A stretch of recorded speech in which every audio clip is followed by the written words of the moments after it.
What up, Mike? How are you doing, dude? I'm doing okay, Ben. I think I'm ready to cause controversy on your show again today. So the scribes, our biographers at Media Matters, should get ready. Mike, we should actually possibly change this image. I don't know if you can pop this image up, Killer Klein. We should change this image to you spanking a Media Matters logo, right? Because this is actually technically what you keep these people employed, Mike, and so we're thankful for that.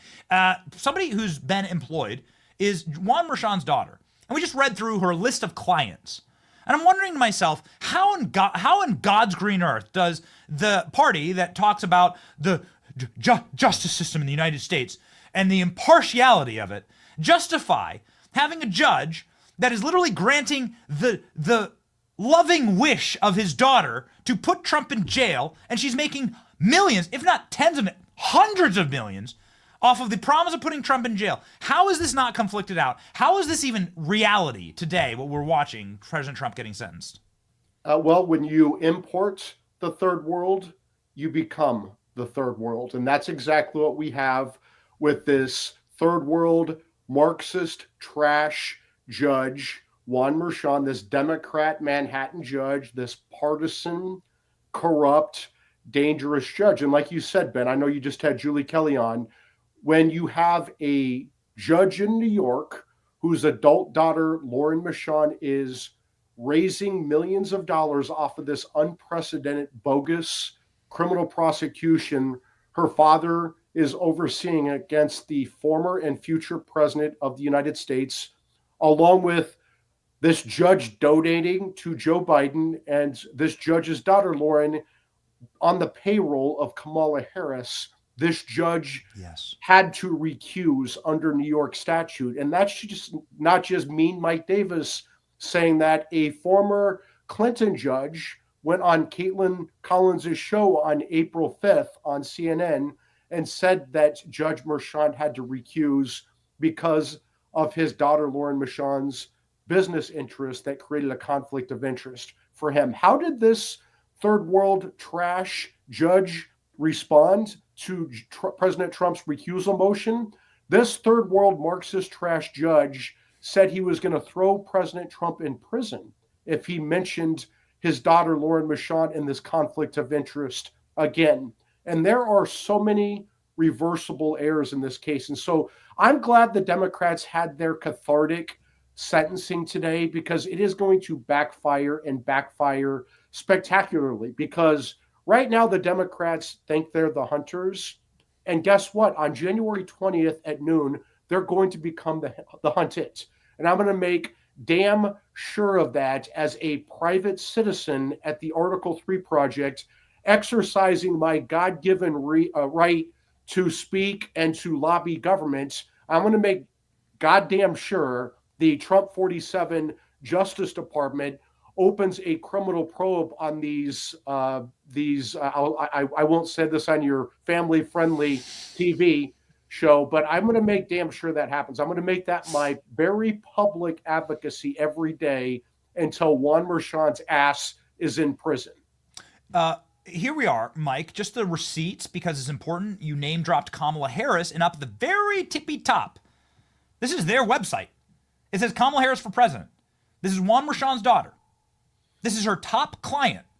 The top client of the daughter of this judge is Kamala Harris. Matthew Colangelo, of course, taking a massive demotion to go there and figure out for slob Alvin Bragg, who can barely juggle his Dunkin' Donuts, dribbling down the front of his suit, having to go down there and bootstrap this misdemeanor into a felony. This entire thing was a rig job by Joe Biden and Kamala Harris to try and put Trump in prison for the rest of his life. And I personally believe what they wanted to do to President Trump was get him in jail and then Epstein him. This is my thought. They clearly celebrated the multiple assassination attempts against President Trump. This was their attempt to get rid of Trump forever. And now they're left with this. But I think they've protested too much. I think this is going to be a massive backfire, and that's the energy that I'm feeling. What say you, Mike? Well, I would say this. The Article 3 project was not around in 2017 at the beginning of President Trump's first term. I started this thing after I won the Kavanaugh fight for President Trump. And guess what? I'm not a Chamber of Commerce. I'm not a FedSoc lawyer. I'm actually a savage street fighter. And guess what? I'm going to make sure that this Justice Department is filled with savage street fighters instead of the FedSoc cucks. And we're not going to turn the other cheek this time. So I hope these Democrat operatives understand that this is not these are not going to be the lawyers from the first time. These are not going to be the pussies at the FedSoc conferences. These are going to be savage warriors like Pam Bondi and Todd Blanche and Emma Bove and John Sauer and Harmeet Dillon and so many others, Gail Slater, Aaron Wrights. There are going to be so many people in this Justice Department who are savages, and they're going to follow the law savagely. Can you please walk me through what potential charges would be brought against Juan Merchan in this case? You say you want to throw his ass in prison. Walk me through the landscape there, Mike. I want to throw his third world Marxist trash ass in prison and then revoke his citizenship and send him back to the Cali cartel or wherever the hell he came from in Colombia. And let me tell you what it is. It's 18 U.S.C.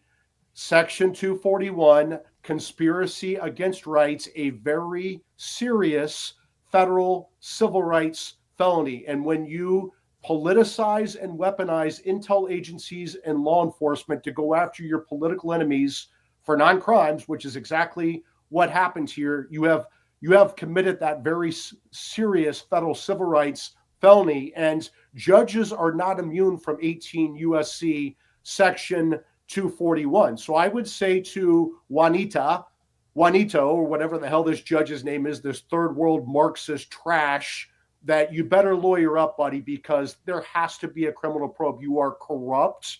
You are partisan. You are dangerous. You took our country to the brink, and your adult daughter, Lauren Merchan, made a lot of money off of this, and you sat on this case. There's a reason they picked you, because you are a stooge. You're just like Alvin Bragg and Tish James and Matthew Colangelo and Fannie Willis and Nathan Wade.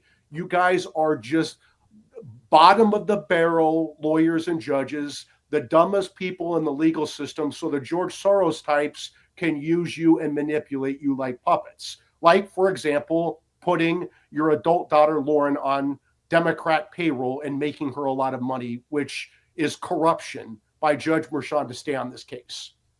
Mike, really quickly here, Trump will win on appeal. They're giving him an opportunity to appeal now by sentencing him. Do you agree with this? Yeah, I mean, he should win on appeal. I know that Amy Coney Barrett is a rattled law professor with her head up her ass. And so maybe she can stop knitting at night or whatever the hell she's doing and actually follow the law. I just can't understand with John Roberts and Amy Coney Barrett how you can be immune from criminal prosecution, but not immune from criminal sentencing. And somehow we're going to leave it open that a third world dumpster fire of a court system, you have a third world Marxist judge, dangerous partisan, corrupt judge with Soros-funded Manhattan DA Alvin Bragg and Matthew Colangelo deploying from the Biden Justice Department. The Supreme Court really thinks that we're going to leave it open that you can sentence a president-elect 10 days before his inauguration. Come on, John Roberts and Amy Coney Barrett, stop being cowards.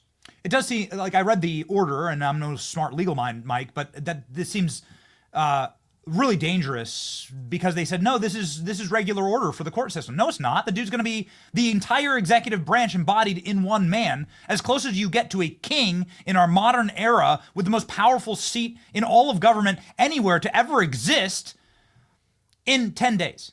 So this is not regular order. I don't understand that argument. Yeah, and the president-elect is distracted because he has to answer to this third world trash judge in Manhattan, Juan Merchan, maybe so his corrupt pile of dog shit daughter Lauren can keep raising tens of millions of dollars. How much is Lauren Merchan putting into her pocket from raising money off of her father's trial. Look, there has to be a criminal probe here, and I'm very serious about this.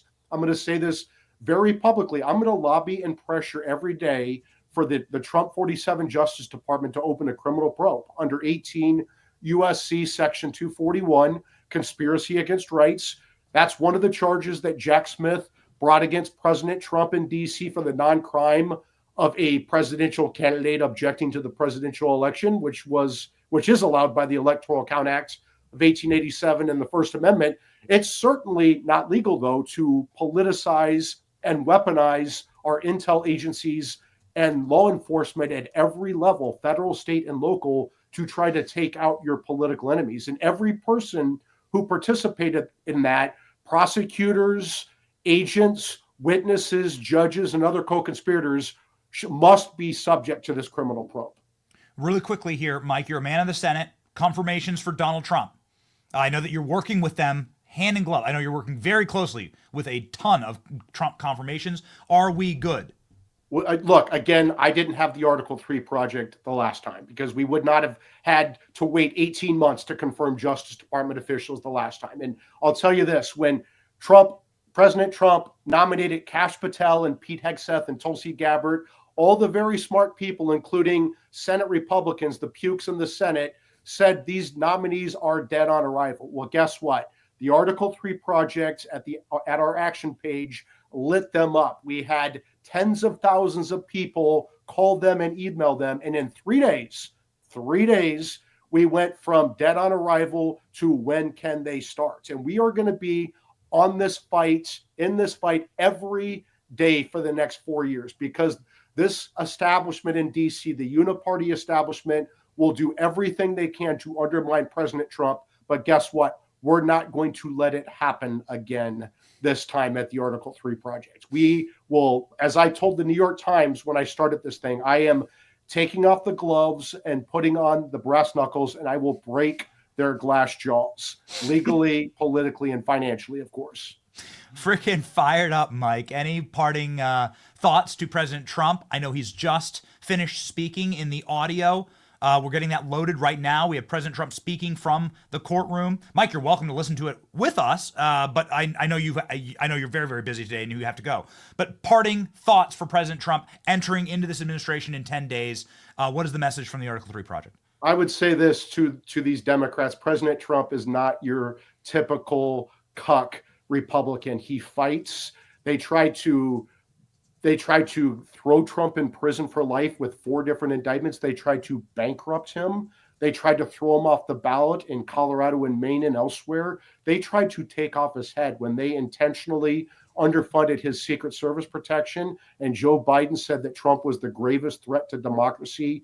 Teflon Don is back. He's going to go in on January 20th at noon, eyes wide open. The first time he didn't expect to win, right? And he had never run for office. He had never won office. This time, he is ready to govern. And he knows that personnel, picking the right people, is the most important thing he's going to do. And he is picking badasses, including the people at the Justice Department who are going to go in there and clean house, like Pam Bondi and Todd Blanche and Emil Bove and John Sauer and Harmeet Dillon and Gail Slater, and most importantly, Kash Patel at the FBI. This is not the country club Republican Party. This is the Trump Party. Yeah, this is the bare knuckle brawlers party. Mike, you came with the flamethrower today, ladies and gentlemen. If you wish to put extra gas and kerosene into the flamethrower of Mike Davis, you must follow him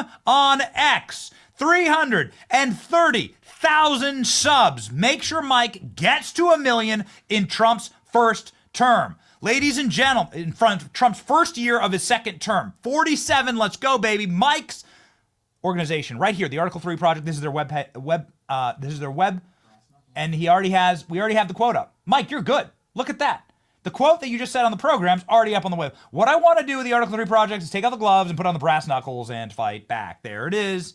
Ladies and gentlemen, that's how you support Mike. Yep.